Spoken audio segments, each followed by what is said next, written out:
À 36 ans, Ibrahim Traoré, président du Burkina Faso, porte un fardeau énorme, celui de guider 22 millions de personnes dans un contexte chaotique. En 2022, il a pris une décision radicale qui allait redéfinir l'avenir du pays.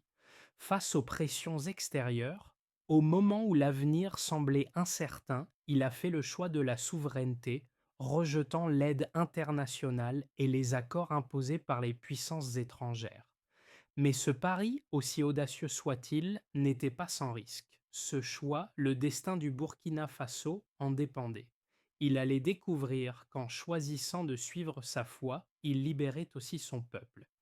Ibrahim Traoré ne s'est pas contenté d'être un président classique. À 36 ans, il a pris une décision qui allait changer le cours de l'histoire de son pays.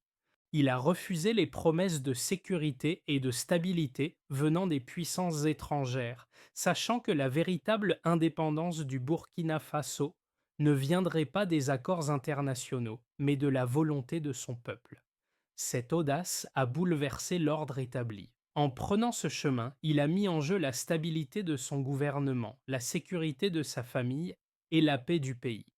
Mais il a aussi ouvert la voie à une transformation profonde, pas seulement pour le Burkina Faso, mais pour l'ensemble de l'Afrique. Ce n'était pas qu'un acte politique, c'était un combat pour la dignité, la liberté et un avenir meilleur. Mais le prix à payer était élevé. Alors, qu'allait-il se passer ensuite? Allait-il réussir à réaliser sa vision contre vent et marée? En septembre 2022, Ibrahim Traoré se trouvait dans sa chambre à 3 heures du matin, accablé par la réalité du Burkina Faso. Le pays était dévasté par les attaques terroristes dans le nord. Les soldats tombaient en raison de matériel obsolète et des milliers de vies étaient perdues. Au même moment, les ressources naturelles du pays continuaient d'être extraites, mais les bénéfices n'étaient jamais réinvestis pour la population. Le président précédent venait de revenir d'une réunion à Paris en souriant devant les caméras. Mais dans les rues de Ouagadougou, les mères pleuraient leurs enfants tombés sous les balles des terroristes. Cette scène de désolation ne laissait plus de place à l'espoir. Et pourtant, Ibrahim Traoré savait qu'un changement était nécessaire. C'est alors qu'une voix résonna dans son esprit, celle de sa grand-mère, qu'il avait élevée et sacrifié tout ce qu'elle avait pour qu'il puisse avoir une éducation. À cet instant précis, Ibrahim se demanda: si ce n'est pas moi, alors qui? Et si ce n'est pas maintenant, alors quand? Ce fut la révélation. Il ne pouvait plus accepter de vivre sous la dépendance, sous la soumission aux puissances extérieures qui faisaient la guerre tout en profitant des ressources de son pays. Ce choix allait bouleverser non seulement son avenir personnel, mais celui de 22 millions de Burkinabés. Ibrahim Traoré savait que, bien qu'il ne puisse pas prédire l'issue, cette décision allait définir la suite de l'histoire du Burkina Faso. Peu après sa décision, Ibrahim Traoré a trouvé un soutien inattendu. Un jeune officier, Cam, s'est approché de lui, les yeux pleins de détermination, et lui a dit: Capitaine, j'ai attendu toute ma vie quelqu'un pour dire ce que vous venez de dire. Ce fut un moment décisif pour Traoré. Il n'était plus seul dans sa quête. Peu à peu, un réseau de soutien s'est formé autour de lui. Des imams et des pasteurs, souvent en désaccord, ont trouvé un terrain d'entente pour soutenir sa vision. Ce n'était pas un simple coup de force militaire, c'était un mouvement de prise de conscience collective qui s'étendait à toute la société burkinabé. Ce changement de perspective a donné à Ibrahim la force de poursuivre son combat, même lorsque les menaces et pressions se faisaient de plus en plus pressantes. Il savait qu'il risquait tout, mais l'espoir d'un avenir meilleur pour son peuple, un Burkina Faso libre, lui donnait la conviction qu'il était sur la bonne voie. Les premières rencontres avec les leaders religieux ont également révélé quelque chose de surprenant. La nation se rassemblait. Ils n'étaient plus seulement des voix isolées, mais une force unifiée, prête à remettre en question les anciens accords et les relations de dépendance. Ce soutien populaire allait devenir un pilier essentiel de sa lutte, mais le véritable défi ne faisait que commencer. Il n'allait pas seulement affronter les puissances étrangères, mais aussi les systèmes internes qui avaient contribué à l'instabilité du pays. Les premiers mois, suivant la décision d'Ibrahim Traoré de rejeter les accords avec les puissances étrangères, ont été marqués par une escalade des tensions. Le Burkina Faso s'est retrouvé isolé sur la scène internationale. Les menaces de sanctions économiques ont rapidement suivi, mais au lieu de céder, le pays a intensifié ses efforts pour se libérer de la dépendance étrangère. Traoré a pris des mesures drastiques, renégociant les contrats d'exploitation des ressources naturelles. L'un des secteurs les plus sensibles a été l'exploitation de l'or. Avant la transition, des milliards de dollars en or étaient extraits de la terre burkinabé, mais les bénéfices n'étaient jamais réinvestis dans l'économie locale. Traoré a réussi à obtenir que 40% des recettes générées par l'exploitation de l'or restent dans le pays. Ce changement a permis de stabiliser l'économie nationale. Mais ce n'était qu'une victoire partielle. Les pressions internationales s'intensifiaient génétiquement. À côté de ces défis externes, les attaques terroristes continuaient de faire rage dans le pays, particulièrement dans le nord.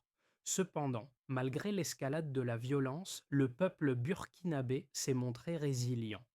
Les forces armées ont commencé à se renforcer et des unités d'élite ont été formées pour contrer les groupes terroristes. Ce qui semblait être une guerre à sens unique contre les terroristes est devenu un véritable combat pour l'indépendance, à la fois sur le plan militaire et économique. La coopération avec les nations africaines s'est intensifiée. Les dirigeants africains ont vu dans l'exemple du Burkina Faso un modèle de rébellion contre les puissances coloniales et néocoloniales.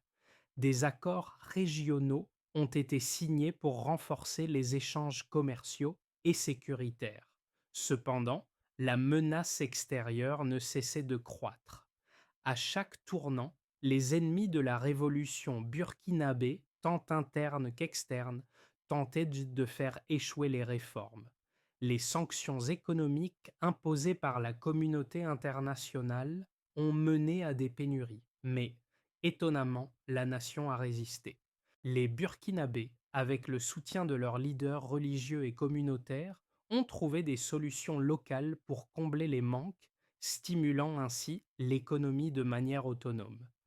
Mais ce chemin semé d'embûches n'était pas sans sacrifice.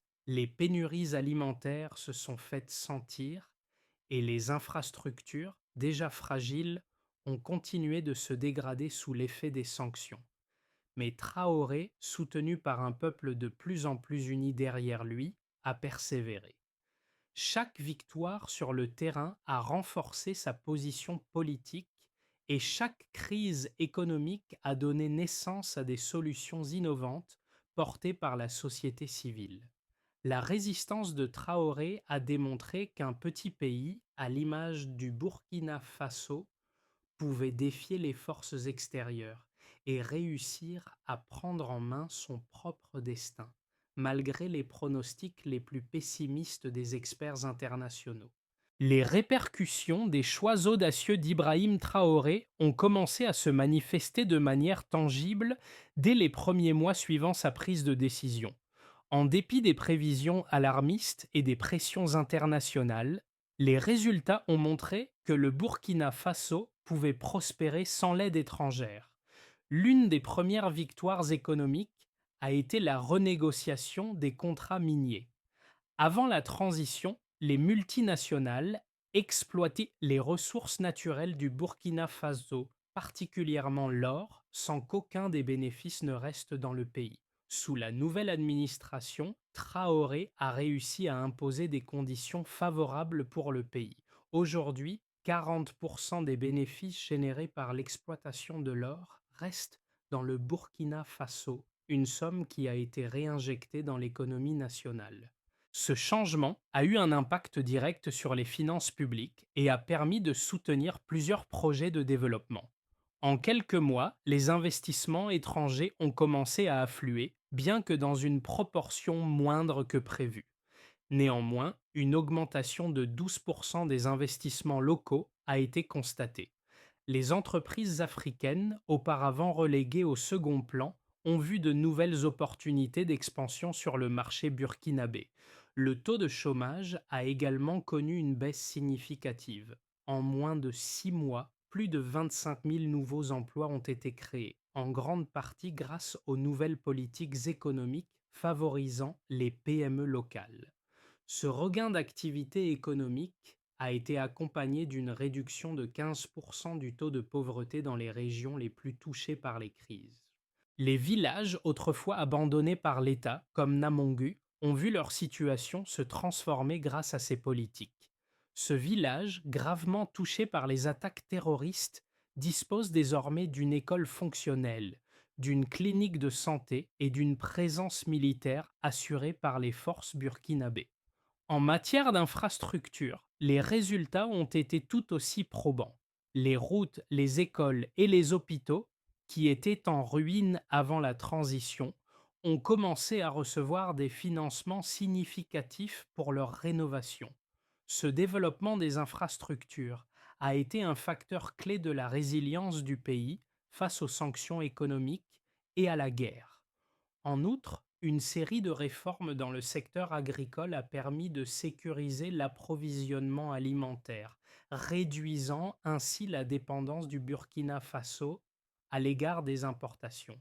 Ces initiatives ont contribué à augmenter l'autosuffisance alimentaire du pays, un progrès notable dans un contexte de crise. Enfin, bien que les sanctions internationales aient continué de peser sur le pays, le Burkina Faso a connu une stabilité économique relative, une réalité bien différente de celle envisagée par les experts internationaux, qui prédisaient une crise économique majeure.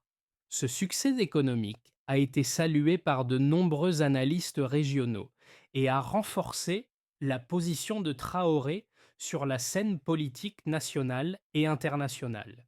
Ces décisions ont montré que, même dans un environnement hostile, un pays pouvait prospérer grâce à la détermination de son peuple et à des choix politiques audacieux. Dans le débat qui oppose Ibrahim Traoré à ses détracteurs, deux arguments principaux émergent. Le premier, soutenu par les partisans de l'ancien ordre, est que la rupture avec les puissances internationales aurait des conséquences catastrophiques pour l'économie du Burkina Faso. Selon eux, la dépendance aux aides étrangères et aux accords internationaux est indispensable à la stabilité économique. En rompant avec ces accords, Traoré met en péril les relations commerciales cruciales pour la survie de son pays.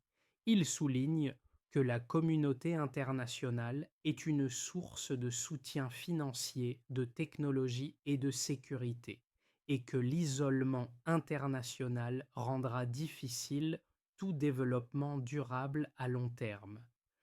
Pour eux, l'indépendance économique du Burkina Faso dans un monde globalisé est une utopie dangereuse.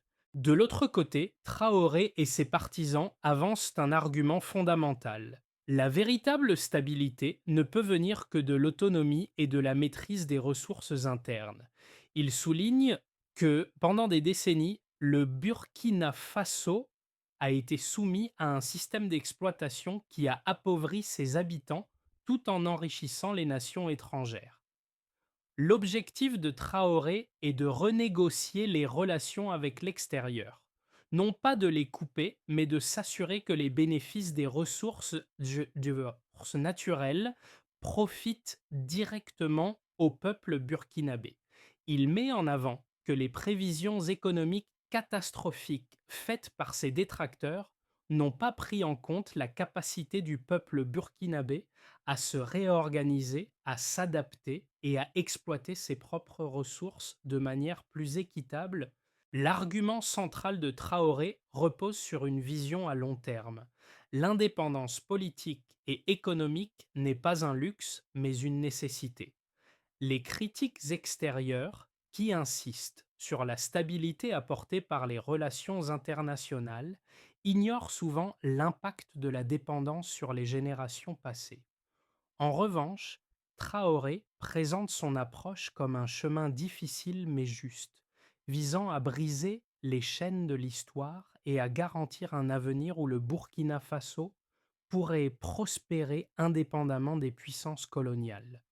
L'argument de Traoré repose sur l'idée que la souveraineté et la dignité d'un pays ne se mesurent pas à la quantité de soutien étranger qu'il reçoit, mais à sa capacité à se redresser face aux défis en utilisant ses propres forces. Le Burkina Faso ne reculera jamais.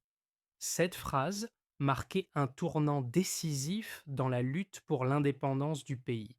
À ce moment précis, Ibrahim Traoré avait non seulement défié les puissances étrangères, mais avait aussi galvanisé son peuple. Ce qui avait commencé comme une lutte pour la dignité et la souveraineté se transformait en un mouvement populaire d'une ampleur imprévisible. Les menaces continuaient d'affluer, mais au lieu de se laisser intimider, la nation se levait. Traoré savait qu'une grande partie de la bataille avait déjà été gagnée dans les cœurs et les esprits des Burkinabés. Les sanctions économiques, les pressions politiques et les menaces de violence n'ont pas eu l'effet escompté. Au contraire, elles ont renforcé la résilience du peuple burkinabé. Là où les observateurs internationaux prédisaient une crise immédiate, le pays a montré qu'il pouvait non seulement survivre, mais se réorganiser. Ce fut une victoire symbolique majeure pour Traoré et son équipe. Mais cela ne signifiait pas que les défis étaient derrière eux. En réalité, ce n'était que le début du chemin, et la route était encore semée d'embûches. Les répercussions de la décision d'Ibrahim Traoré de rejeter l'aide étrangère et de prendre en main l'avenir du Burkina Faso ont été profondes et multiples. À court terme, le pays a dû faire face à des conséquences immédiates. Les sanctions économiques et l'isolement diplomatique ont exacerbé les tensions internes. Les réserves de devises ont diminué, les importations ont chuté et de nombreuses entreprises étrangères ont quitté le pays. Cependant, ces défis ont révélé une autre réalité, bien moins visible mais cruciale, la résilience du peuple burkinabé. Tout d'abord, la renégociation des contrats miniers, notamment dans le secteur de l'or, a permis de conserver une part plus importante des bénéfices à l'intérieur du pays. Avant la transition, la majeure partie des revenus issus de l'exploitation minière s'envolait à l'étranger, tandis que le pays restait piégé dans une pauvreté structurelle. Maintenant, avec 40% des recettes de l'or réinvesties localement, le gouvernement burkinabé a pu injecter des fonds dans des projets de développement, notamment dans les infrastructures et les services publics. Ces résultats ont eu un impact direct sur les communautés locales, qui ont commencé à voir des améliorations concrètes dans leur vie quotidienne. Dans le secteur agricole, bien que les conditions de guerre et les sanctions aient affecté la production, une série de réformes ont permis de renforcer l'autosuffisance alimentaire. Le gouvernement a encouragé les agriculteurs locaux à investir dans des cultures de substitution, ce qui a progressivement réduit la dépendance du Burkina Faso à l'égard des importations alimentaires. De plus, les politiques de soutien aux PME locales ont stimulé l'économie nationale avec la création de plus de 25 000 nouveaux emplois en moins de 6 mois, principalement dans l'agriculture, les services et les petites industries. Les résultats économiques étaient remarquables, mais les défis ne s'arrêtèrent pas là. Le pays faisait toujours face à la violence des groupes terroristes qui frappaient les régions du nord. Cependant, le soutien populaire derrière Traoré était devenu un facteur clé de la stabilité interne. L'armée, renforcée par un sentiment patriotique accru, a mené des opérations contre les groupes armés, tandis que des initiatives communautaires ont permis de renforcer la cohésion sociale et de maintenir la stabilité dans les zones les plus touchées. Il ne faut pas oublier les changements dans la politique sociale. La réduction de la pauvreté de 15% en une année, bien que modeste, était un signe d'espoir. Les efforts pour restaurer les services de base comme l'éducation et la santé dans des régions frappées par la violence ont porté leurs fruits. Par exemple, le village de Namongu, qui avait été attaqué à plusieurs reprises, a vu la construction d'une école et d'une clinique, symbole d'un retour à la normalité et à la dignité pour ses habitants. En fin de compte, malgré les défis économiques et géopolitiques, ces résultats ont montré que le Burkina Faso pouvait non seulement survivre à la pression extérieure, mais aussi créer les conditions nécessaires pour une prospérité future. Cette capacité de rebond a redéfini l'idée de souveraineté et a inspiré de nombreux autres pays africains à réévaluer leur propre dépendance vis-à-vis de l'aide étrangère. Au fur et à mesure que les mois passaient, les perspectives pour le Burkina Faso devenaient de plus en plus claires, bien que marquées par de nombreuses incertitudes. Ibrahim Traoré, en rejetant l'aide étrangère et en renégociant les accords internationaux, avait jeté les bases d'un changement radical. Mais il savait aussi que le chemin à suivre serait semé d'embûches. Trois scénarios se dessinèrent pour les mois à venir. D'abord, dans l'hypothèse la plus probable, le Burkina Faso continue sur sa lancée avec une économie qui se maintient malgré les sanctions économiques et les pressions internationales. Le pays verrait une croissance modeste tirée par l'augmentation des investissements locaux, en particulier dans les secteurs de l'agriculture et de l'exploitation minière. Les PME continueront de croître, créant des emplois et renforçant la résilience économique. Toutefois, les défis sécuritaires resteront présents avec des groupes terroristes toujours actifs dans certaines régions. Les sanctions internationales resteront une épée de Damoclès freinant certains projets de développement à long terme. Néanmoins, la stabilité relative permettra au Burkina Faso de maintenir ses progrès. Ensuite, dans le meilleur des cas, les efforts diplomatiques d'Ibrahim Traoré et le soutien des alliés africains porteront leurs fruits. La coopération avec d'autres nations du continent permettra au Burkina Faso de se renforcer économiquement et politiquement. L'intégration régionale s'accélérerait et des accords commerciaux favorables avec d'autres pays africains seraient signés, stimulant davantage l'économie. L'exploitation des ressources naturelles, comme l'or, continuerait de profiter au pays avec des bénéfices supplémentaires pour les infrastructures et les services publics. La stabilité sécuritaire s'améliorerait progressivement grâce à des actions renforcées contre les groupes terroristes et à une coopération régionale accrue. Le Burkina Faso pourrait même devenir un modèle d'autosuffisance et de souveraineté pour d'autres pays africains. Enfin, si les choses tournent moins bien, si les pressions internationales s'intensifient, le Burkina Faso pourrait faire face à des crises économiques plus graves. Les sanctions économiques pourraient se durcir, entraînant une perte de soutien de la part des investisseurs étrangers. Les secteurs essentiels de l'économie, comme l'agriculture et les infrastructures, seraient durement touchés. Le pays pourrait également voir une détérioration de la situation sécuritaire, avec une recrudescence des attaques terroristes, perturbant davantage la vie des citoyens et compliquant les efforts de reconstruction. La pauvreté pourrait augmenter et la société pourrait se fracturer sous le poids des difficultés économiques. Cependant, même dans ce scénario, la volonté de souveraineté et la solidarité nationale pourraient permettre au Burkina Faso de surmonter ces épreuves à long terme, bien que les défis restent considérables. Chacun de ces scénarios présente des défis, mais aussi des opportunités. Le Burkina Faso est à un carrefour, et ses choix dans les mois à venir détermineront son avenir. Les actions audacieuses d'Ibrahim Traoré ne concernent pas seulement le Burkina Faso. Elles résonnent au-delà des frontières, touchant des millions de personnes à travers le continent africain. Cette quête pour la souveraineté, pour l'autosuffisance et pour un avenir où les pays africains contrôlent qu'à leur destin est une inspiration pour tous. En choisissant de refuser les promesses des puissances étrangères, Traoré a envoyé un message fort. L'Afrique n'est pas condamnée à la dépendance. Le Burkina Faso, un pays petit par sa taille mais immense par sa volonté, montre qu'il est possible de briser les chaînes imposées par l'histoire. Mais ce n'est pas seulement une question de politique internationale.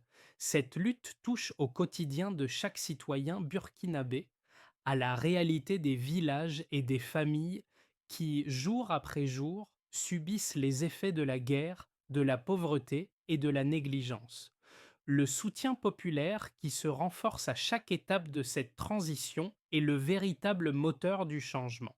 La société civile, les jeunes, les anciens, les femmes, tous se sont unis autour de cette vision d'un Burkina Faso libre et prospère. Aujourd'hui, cette révolution ne se limite plus à un seul homme ou à un petit groupe de leaders. Elle appartient à tous ceux qui croient en un avenir meilleur, à ceux qui refusent de se soumettre à l'injustice, à ceux qui choisissent de lutter pour leurs enfants, pour l'avenir de l'Afrique. Ibrahim Traoré, à travers ses actions et ses sacrifices, est devenu le symbole d'un changement nécessaire. Mais la véritable question est maintenant, qu'allez-vous faire pour participer à cette révolution? Chaque action, chaque contribution, aussi modeste soit-elle, peut avoir un impact durable. Le moment est venu de se lever et de jouer un rôle dans cette transformation historique. Le destin du Burkina Faso et de l'Afrique dans son ensemble est entre nos mains, pour que la révolution menée par Ibrahim Traoré continue et qu'elle transforme véritablement le Burkina Faso. Trois étapes essentielles doivent être franchies. Ces étapes ne sont pas seulement des ambitions politiques, mais des actions concrètes qui nécessitent l'engagement de chaque citoyen burkinabé ainsi que de l'ensemble de la communauté africaine. Tout commence par l'éducation et la prise de conscience. Il est impératif que le peuple burkinabé, en particulier les jeunes générations, comprennent l'importance de leur rôle dans la construction du futur. Une nation ne peut se libérer si ses citoyens ne sont pas conscients de leur pouvoir. L'éducation devient donc un pilier central. Mais il ne s'agit pas seulement d'éducation formelle, il s'agit aussi d'un éveil collectif aux réalités de l'indépendance, à la nécessité de développer une identité africaine forte et à la compréhension des enjeux globaux dans lesquels le Burkina Faso s'inscrit. Puis, il faut passer à la restructuration de l'économie. Le pays doit impérativement se tourner vers la diversification. Si le Burkina Faso continue à dépendre des ressources naturelles comme l'or, il doit également développer d'autres secteurs tels que l'agriculture durable, l'énergie renouvelable et les technologies locales. Il faut encourager l'innovation, créer des opportunités pour les entreprises locales et investir dans des infrastructures qui soutiennent cette transition. Cette restructuration permettra de renforcer l'autonomie économique du pays et de préparer une base solide pour les générations futures. Et pour que tout cela tienne dans la durée, il faut aussi miser sur l'unité continentale. Aucune nation africaine ne peut prospérer en isolation. Le Burkina Faso doit renforcer ses liens avec d'autres pays africains partageant la même vision d'une Afrique unie et indépendante. Ensemble, ces nations peuvent construire un bloc économique et politique capable de rivaliser avec les grandes puissances mondiales tout en garantissant leur propre sécurité et développement. Ces trois étapes ne sont pas des solutions rapides, mais un investissement à long terme pour un avenir où le Burkina Faso et toute l'Afrique pourront se tenir debout, unis et souverains. En repensant à tout ce que le Burkina Faso a traversé, Ibrahim Traoré se souvient de sa grand-mère, celle qui a sacrifié son dernier bijou pour lui permettre de poursuivre ses études. Elle lui avait toujours dit: Dieu ne t'a pas amené jusqu'ici pour t'abandonner. Ces mots résonnent encore en lui aujourd'hui. Ce sont ces mêmes mots qui l'ont poussé à faire ce choix, à se dresser face à l'adversité et à affronter les défis qui semblaient insurmontables. Le peuple burkinabé, comme Traoré, porte en lui une détermination forgée dans la douleur et les sacrifices. Ils ne sont pas simplement les témoins d'un changement, mais les acteurs de ce changement. Chaque pas fait vers l'indépendance est une victoire sur l'histoire, sur la dépendance et sur la soumission. Le Burkina Faso est aujourd'hui un symbole de résilience et de dignité retrouvée. L'espoir de chaque Burkinabé, de chaque Africain, repose dans cette conviction. Le chemin vers la liberté et la prospérité est ardu, mais il est possible. Ce combat n'est pas seulement celui d'un président, mais celui de tout un peuple. Et dans chaque victoire, dans chaque sacrifice, la grand-mère d'Ibrahim Traoré, par sa sagesse et son amour, continue de guider cette nation vers son avenir. Le Burkina Faso, sous la direction d'Ibrahim Traoré, a prouvé qu'il est possible de briser les chaînes de l'histoire et de choisir un avenir de dignité et d'indépendance. Ce n'est pas simplement un message politique, mais un appel à l'action pour tous ceux qui croient en un avenir meilleur pour l'Afrique. Ce mouvement n'est pas fini, il ne fait que commencer. À vous, où que vous soyez, de prendre part à cette révolution. Ce n'est pas une question de grandes déclarations, mais d'actions concrètes et quotidiennes, par l'éducation, l'investissement local ou simplement en soutenant des initiatives locales, vous pouvez contribuer à cette transformation. Partagez ce message, faites entendre votre voix et rappelez-vous que chaque petite action compte. L'histoire nous observe et la porte du changement est ouverte. Nous avons tous un rôle à jouer dans la construction de ce futur où l'Afrique, et en particulier le Burkina Faso, ne sera plus jamais soumise à l'oppression extérieure.